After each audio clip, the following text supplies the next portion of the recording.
flooding, raw sewage pouring out of the ground, sex crimes, drunk drivers, thugs on loose, criminal mob boss-like behavior on the part of the powers that be. Sounds like the makings of a post-apocalyptic horror story, right? A group of rapidly organizing citizens says it's all part of their day-to-day life at Terrenos, Houston and Colony Ridge, a housing development outside of Houston that is home to a primarily immigrant community. People who bought houses in the two communities say they are struggling to stay afloat, sometimes quite literally, amid what are described as horrific living conditions put in place by the developer, a Houston real estate mogul named John Harris. They are now banding together to bring awareness to a myriad of problems plaguing these largely Latino communities. Among the claims, Harris and his team are selling flood-prone lands to people without disclosing that fact. In fact, the company does not disclose the flooding issues anywhere during their sales process, citizens claim. We've had countless of people crying out to us for help due to the lakes of water on their properties when it rains, people tell us.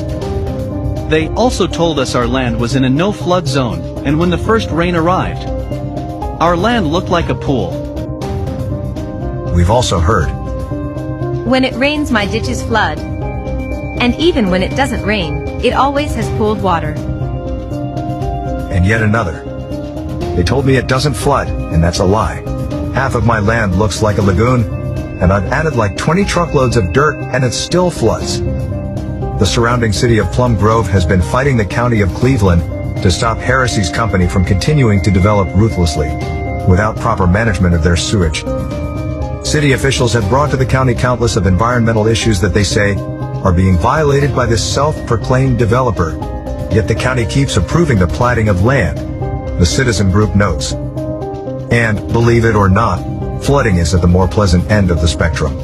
One citizen wrote on social media recently, thousands of gallons of raw sewage are being dumped out on the ground. Which is not only disgusting, but we also worry that it will eventually end up in our water system, since everyone out here has their own water well. Multiple sources have told us the company stalks and intimidates anyone who complains at the conditions, Scientology style. We've also had sources tell us that because people from this company believe in Santeria, it is a common practice for them to throw dead animals at people's yards and perform rituals against them. It is their belief that spirits are going to help them stop opposition. Now it's starting to sound like something from Midnight in the Garden of Good and Evil, but in this case, it's more like Midnight in the Garbage Dump of Good and Evil. Citizens say they feel like they have a good case against John Harris and company.